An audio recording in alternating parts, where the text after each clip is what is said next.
காவேரி கங்கா 2 பேருமே சேர்ந்து பேசிக்கிறாங்க. பயங்கரமாக ஃபீல் பண்ணுறாங்க. இல்லை நான் உன்னை தப்பாக புரிஞ்சுக்கிட்டேன் அப்படின்னு சொல்லிட்டு. அக்கா விடுக்கா, அதெல்லாம் பரவாயில்லக்கா, அதெல்லாம் ஒன்றும் இல்லைக்கா அப்படின்னு சொல்லிட்டு காவேரி சொல்கிறாங்க. இல்லை யமுனா எல்லாருமே உன்னை நம்பினாங்க பார்த்தியா, ஆனால் நர்மதா நம்பின அளவு கூட நான் உன்னை நம்பவே இல்லை அப்படின்னு சொல்கிறாங்க.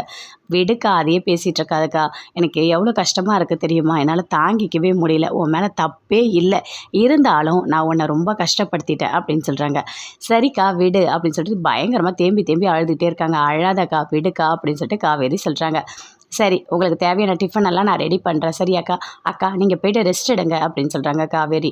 என்ன காவேரி, நான் போய் ரெஸ்ட் எடுக்கணுமா, அதெல்லாம் ஒன்றும் வேண்டாம் சரியா, என் கையால் உனக்கு சமைச்சு போட்டு எவ்வளோ நாள் ஆச்சு, நான் உனக்கு சமைக்கிறேன், நீ இரு, நான் போய் டிஃபன் பண்ணுறேன் அப்படின்னு சொல்கிறாங்க. சரிக்கா அப்படின்னு சொல்லிட்டு காவேரி சொல்லிட்டு இருக்காங்க. என்னங்க, நான் தேவையான லிஸ்டெல்லாம் எழுதி தரேன், நீங்கள் போயிட்டு மார்க்கெட்டில் வாங்கிட்டு வாங்க அப்படின்னு சொல்கிறாங்க குமரன் கிட்ட. சரி நான் போகிறேன், நீங்களும் வரீங்களா அப்படின்னு சொல்லிட்டு காவேரியோட ஹஸ்பண்டை கேட்குறாங்க.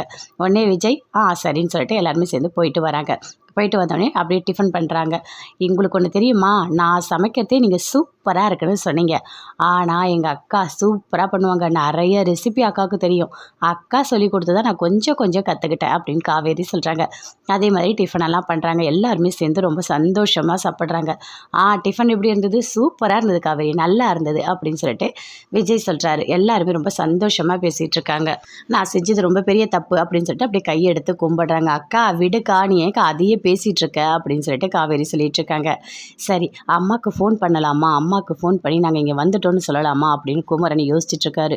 வேண்டாம் வேண்டாம், அம்மாவுக்கு ஃபோன் பண்ணி சொன்னால் கண்டிப்பாக ஏன் வரலன்னு கத்துவாங்க, நேரில் போய் நம்ம பேசிக்கலாம், அமைதியாக இருக்கலாம் அப்படின்னு சொல்லிட்டு ஃபோனெல்லாம் பண்ணவே இல்லை.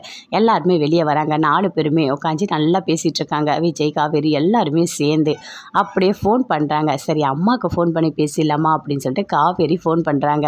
அட்டன் பண்ணி பேசுகிறாங்க. அம்மா இங்கே பாருமா, கங்கா அக்கா காவேரி அக்கா 2 பேருமே சேர்ந்து ஒன்றா இருக்காங்க அப்படின்னு சொல்லிட்டு யமுனா சொல்கிறாங்க.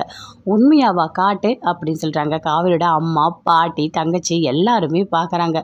ஆமாம் உண்மையாக தான் அப்படின்னு சொல்கிறாங்க. என்னால் நம்பவே முடியலடி, எப்படி அப்படின்னு சொல்லிட்டு கேட்குறாங்க. அம்மா நான் சொல்கிறதுலாம் உண்மைதாம்மா, ஒன்றாதாம்மா இருக்காங்க, என்ன நல்லா இருக்கீங்களா, ஹாய் சொல்லுங்கள் எல்லாரும் அப்படின்னு சொல்லிட்டு 4 பேருமே சொல்கிறாங்க. குமரன் விஜய் காவேரி எல்லாருமே சேர்ந்து ஹாய் சொல்கிறாங்க. அதே மாதிரி இவங்களும் ஹாய் சொல்கிறாங்க. என்னம்மா நாங்கள் 2 பேரும் ஒன்றா இருக்கணும், இதை தானே நீ ஆசைப்பட்ட அப்படின்னு சொல்லிட்டு கேட்குறாங்க. ஆமாம்மா அப்படின்னு சொல்லிட்டு காவேரியோட அம்மா சொல்கிறாங்க. என்னால் இதை நம்பவே முடியல அப்படின்னு சொல்லிட்டு இருக்காங்க காவேரியோட அம்மா. அதுக்கு காவேரி சொல்கிறாங்க, என்ன உன்னால் நம்ப முடியலையாம்மா, இப்போ பார் அப்படின்னு சொல்லிட்டு கங்காவை கன்னத்தில் அப்படியே முத்தம் கொடுக்குறாங்க. இதை தாம்மா நீ எதிர்பார்த்த அப்படின்னு சொல்லிட்டு. ஆமாம்மா ஆமாம், நான் இதை தான் எதிர்பார்த்தேன் அப்படின்னு சொல்கிறாங்க. பாத்தியம்மா எல்லாரும் சேர்ந்துட்டு ஜாலியாக இருக்காங்கம்மா அப்படின்னு சொல்கிறாங்க. நாங்கள் 2 பேரும் ஒன்று சேர்ந்துட்டோம், இனிமேல் நாங்கள் எப்போவுமே பெரியவே மாட்டோம் அப்படின்னு சொல்லிட்டு கங்கா எல்லாருமே சொல்கிறாங்க.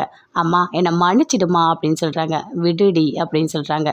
இல்லைம்மா உன்னை நான் ரொம்ப கஷ்டப்படுத்திட்டேன், உன்னை நான் பயங்கரமாக திட்டேம்மா அப்படின்னு சொல்லிட்டு கங்கா சொல்கிறாங்க. விடு கங்கா, அதெல்லாம் ஒன்றும் பெருசு இல்லை, இருந்தாலும் இப்போ நீ புரிஞ்சுக்கிட்டல, அது ஒன்றே எனக்கு போதும் அப்படின்னு சொல்லிட்டு காவேரியோட அம்மா சொல்கிறாங்க. நீங்கள் 2 பேரும் இப்படி ஒத்துமையாக இருந்தால் எனக்கு போதும், அதை தான் நான் எதிர்பார்த்துட்டு இருந்தேன் அப்படின்னு சொல்லிட்டு பாட்டி வீட்டில் இருக்க எல்லாருமே ரொம்ப சந்தோஷப்படுறாங்க. ரொம்ப சந்தோஷமாக இருக்குது அப்படின்னு சொல்லிட்டு எல்லாருமே